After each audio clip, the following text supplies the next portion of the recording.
Bonne année et bonne santé. Au sommaire de ce premier magazine 2022, les recrutements du côté du parc technologique.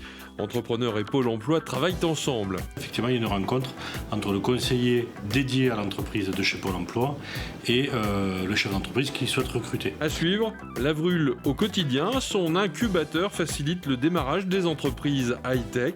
L'incubateur, c'est un endroit où on reçoit des gens qui ont prouvé un concept et qui se posent la question de savoir s'ils sont capables d'amener leur concept, leur invention sur le marché. Et le Mac d'Esther, c'est parti. D'un côté des entreprises qui peinent à recruter, d'un autre des personnes à la recherche d'un emploi. Et entre les deux, Pôle emploi, une structure très présente en Nouvelle-Aquitaine. Sa délégation territoriale Haute-Vienne et Creuse est installée au pôle technologique de Limoges, Esther Technopole, en prise directe avec les entreprises. Cette relation s'inscrit évidemment en lien avec les fameuses cohortes que vous évoquez.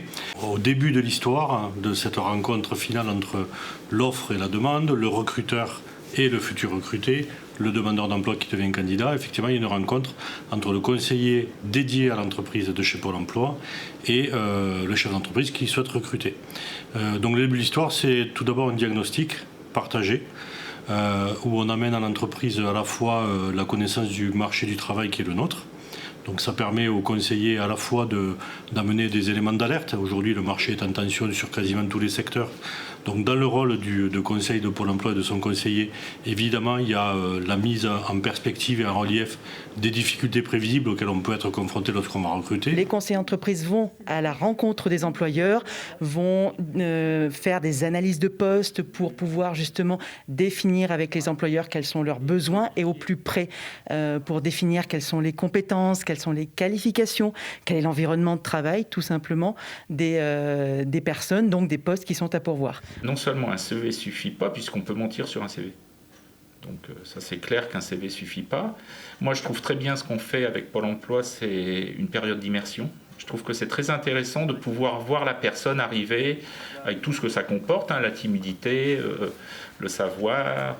On se rapproche de Pôle emploi, notre partenaire, et on prend les profils en immersion pendant 1 ou 2 semaines.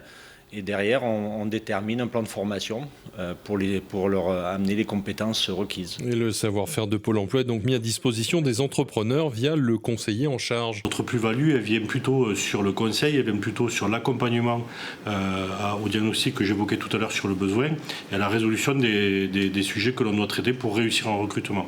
Donc ça suppose d'anticiper, ça suppose aussi d'avoir une connaissance suffisante des mesures qui vont permettre de faciliter ces recrutements, soit en termes d'accompagnement de la compétence, en termes de fabrication de la compétence parfois, parce que quand on est en situation de tension, la compétence il faut la fabriquer.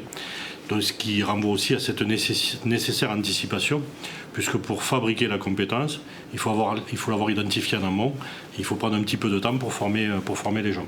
Nous on peut les former et accessoirement on peut trouver des centres de formation pour complémenter cette formation. Les nouveaux profils, il faudra les former. Ils n'ont pas forcément les prérequis complets. On reçoit des CV, mais on aime bien voir les gens, on aime bien le savoir-être. C'est devenu primordial vis-à-vis des clients, des particuliers, des entreprises qu'on a à traiter.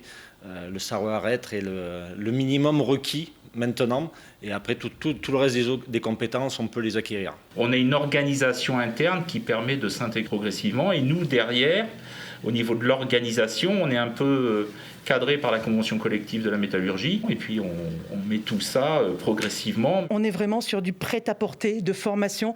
Nous accompagnons vraiment les entreprises dans l'intégration de leurs salariés en fonction de leurs spécificités. Parfois, c'est une filière entière qui démarre ou se relance, et Pôle emploi devrait se trouver en capacité de répondre en temps réel. Pôle emploi essaie d'avoir le petit coup d'avance autant que c'est possible pour anticiper les besoins du marché. Nous avons 2 manières de faire. La première, c'est évidemment une enquête annuelle qui s'appelle l'enquête sur les besoins en main-d'œuvre, qui est menée donc par Pôle emploi tous les ans et qui demande aux entreprises, un panel significatif d'entreprises, de s'exprimer à la fois sur leurs besoins sur l'année à venir et à la fois sur les difficultés qu'elles anticipent en termes de recrutement. L'autre élément, c'est l'expérience tout simplement que peuvent avoir nos équipes. Et pour citer un des éléments de l'expérience, on a beaucoup parlé de la digitalisation, des métiers du numérique. Aujourd'hui, par exemple, exemple, ce que l'on sait vu de Pôle emploi, c'est que tous les métiers aujourd'hui ont vocation à se numériser. Oui, forcément, hein, toutes les applis, c'est le B à bas maintenant. Pas forcément le mouton à 5 pattes, mais il faut évoluer vers une multi-compétence. Parfois, on parle d'un marché caché, du bouche à oreille ou des réseaux parallèles. Pour autant, l'essentiel des offres se retrouve dans les bases de données du pôle. Pôle emploi a dans ses missions la transparence du marché du travail. Et donc, une des manières de mener cette mission, c'est notamment de mettre en visibilité les offres d'emploi, y compris au-delà des offres d'emploi que Pôle emploi capte lui-même et sur lesquelles il est amené à mettre en œuvre des recrutements. Donc Pôle emploi est aussi un agrégateur d'offres. Donc on agrègue de nombreux job boards sur pôle emploi.fr et ça permet évidemment d'avoir la transparence complète du marché du travail. Je n'ai jamais connu du marché du travail facile. J'ai toujours trouvé qu'il y avait une difficulté entre l'adéquation du diplôme et le poste. Et j'ai toujours trouvé qu'il y avait un grand écart entre les compétences que l'on revendiquait et les compétences que l'on arrivait à mettre en place dans l'entreprise. Donc je ne dirais pas que c'est facile ou pas facile, il faut qu'il y ait une alchimie entre le candidat et l'entreprise, son projet personnel.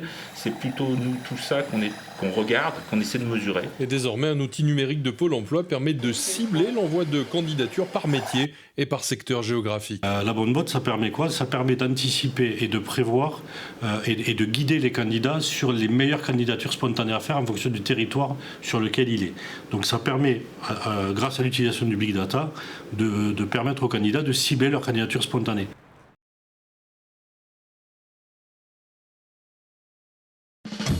Lavrulle porte haut les couleurs du Limousin en Nouvelle-Aquitaine. L'agence de valorisation de la recherche universitaire en Limousin est dotée d'un incubateur, véritable point d'appui à la création d'entreprises pour les universitaires.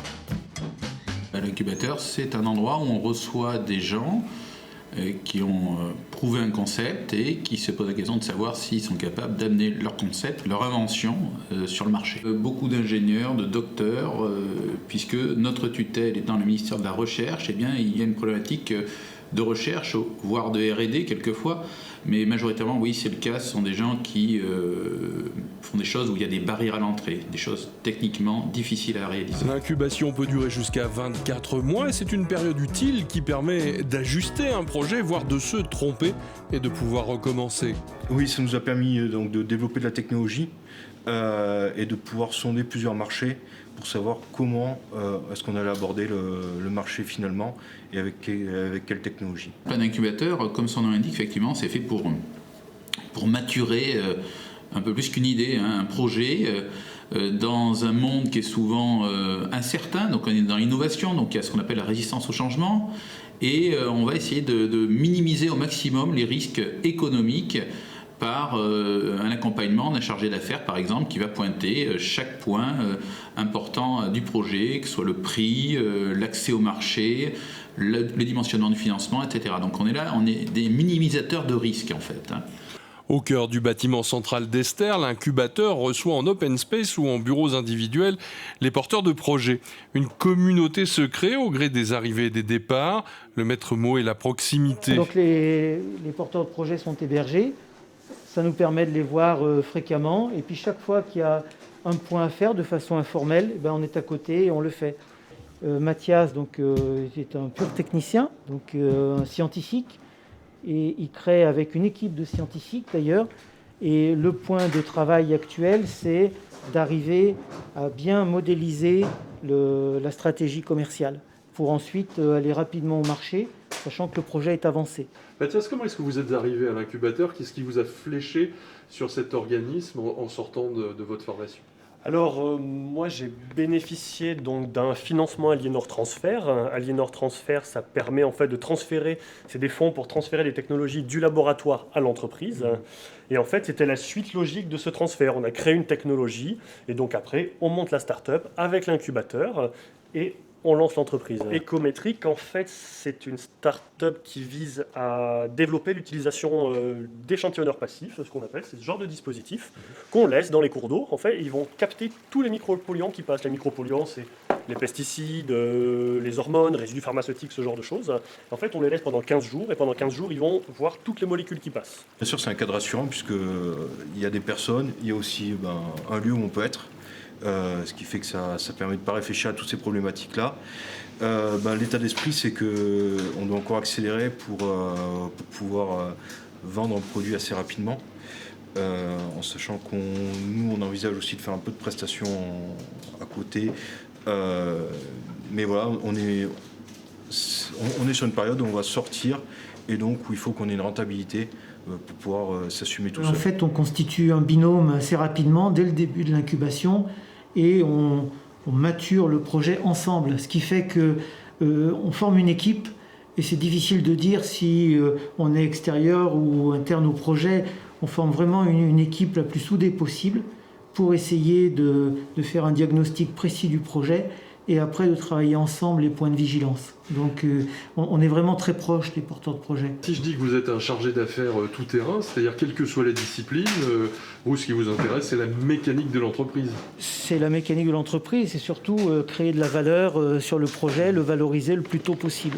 Et c'est pendant sa période d'incubation que le projet Bassett Jones s'est recentré sur le travail de détection et de cartographie des réseaux, au détriment du loisir avec la recherche de pièces ou de métaux, ou bien encore du militaire avec la recherche des explosifs antipersonnels. On a intégré des nouveaux types de radars, des géoradars, pour le milieu donc du BTP, c'est-à-dire faire une cartographie des réseaux enterrés avant les travaux. Ça permet d'éviter donc tout ce qui va être accident lors des travaux. Quand on va creuser, on va savoir où est-ce qu'on peut creuser sans avoir d'accident et où est-ce qu'on doit creuser avec précaution parce qu'il y a des canalisations qui sont présentes. Il y a une relation de confiance et il y a surtout dès le départ, une indexation du travail. On fait comprendre au porteur de projet qu'il a intérêt à monter en compétences. Et pour ça, on l'accompagne. Donc on réfléchit ensemble sur les lacunes, sur ce qu'il faut combler pour arriver à atteindre le marché ciblé. Et on réfléchit ensemble. Et c'est justement parce qu'on travaille ensemble qu'il y a cette relation de confiance qui se met en place et que parfois il y a des frottements, parfois c'est un peu tendu, mais c'est toujours pour le bien du projet. Et c'est surtout au bénéfice du développement économique qui profite à la région. La Vrule est soutenue financièrement par la communauté urbaine, la région et l'État, et sa part d'autofinancement est en train de grimper. Ceux qui ont pu réussir, non pas grâce à nous, mais avec notre aide, vont être amenés à nous rembourser les frais qu'on a engagés pour eux. Après 2 années rendues complexes par la Covid-19, la volonté de créer s'est tout de même maintenue. Les premiers jours de 2022 sont marqués par la tenue d'un comité d'entrée à l'incubateur pour valider l'arrivée de nouveaux projets. Le Mac d'Esther, c'est déjà fini. Rendez-vous dans un mois.